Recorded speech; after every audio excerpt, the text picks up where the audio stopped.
Af hverju þarf að kenna og efla stafræna borgaravitund?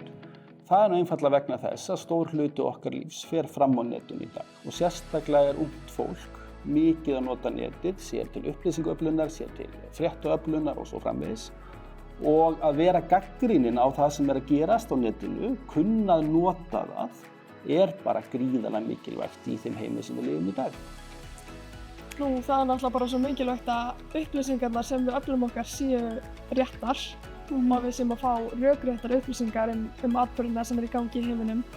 Og þá geta samfélagsmiðlar stundum skemmt svolítið fyrir því að við myndum okkur hlutlausa skoðun.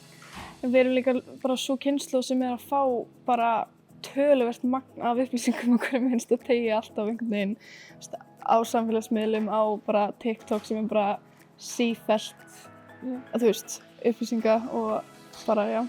Sérstaklega líka, þegar við erum svona ung, þá erum við miklu næmari fyrir skoðunum og upplýsingum. Við erum ekki búin að móta okkur jafn svona fasta skoðanir og endilega hlutur fólk búið að gera. Já, það er bara, mér finnst vera brýn nauðsyn fyrir því að fleiri fái þetta nám sem við erum að fá. Og ég held að kynslóðin okkar gæti verið bara miklu betri, miklu upplýstari ef allir fengju þessi möguleika sem við höfum verið að fá núna á Alþjóðabrautinni í Vestló, að læra hvernig á að afla sér upplýsinga, að læra hvernig vinnubrögð maður á að tileinka sér.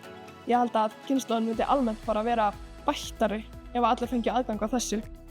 En já, náttúrulega við í Alþjóðadeildinni höfum verið að ferðast í Erasmus-verkefnum. Við fórum til Parísar sem náttúrulega bara var mjög gefandi.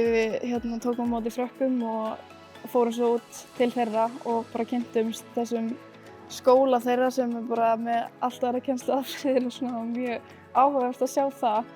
En svo höfum við líka verið að fara, við fórum til Brussel og það var bara mjög mikilvægt að fara þangað og sjá bara alla möguleikana, bara hvað hægt að gera, bara við komum mörg heim til Íslands bara ok, ég ætla að flytja til Brussel, ég ætla í starfsnám, í NATO, og vorum bara öll ógeðslega spennt fyrir því sem bara mér hefði ekki dottið í hug ef ég hefði ekki verið þarna og séð þetta og bara fengið kynningu á þessu. Já, það virkar líka bara almennt svo mikið sjóndeildarhringinn að kynnast krökkum frá öðrum löndum og að fara í svona lítil skiptinám sem að Erasmus hefur verið að styrkja á Alþjóðabrautinni í Vestló.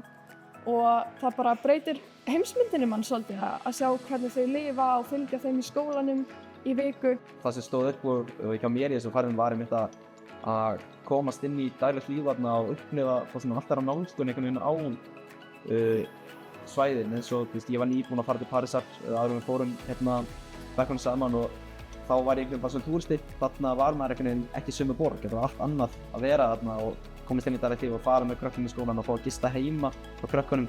Þetta var alltaf öðruvísi nálgun og einmitt þegar við fórum til Brussel að fá að fara inn í stofnanir og heimsækja NATO og fá leiðsögn og fórum inn í EFTA líka og fengum að hitta fólk þar og það einhvern veginn, eins og annars opnaði fullt af og nýjum möguleikum og maður einhvern veginn horfði allt einu svo á þetta eftir það.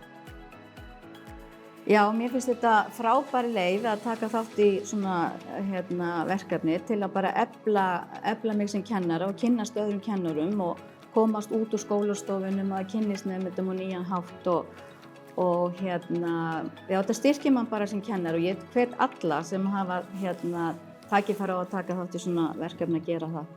Mér finnst ég bara betri kennari eftir að hafa tekið þátt í svona verkefni. Ég er búin að taka þátt í morgun.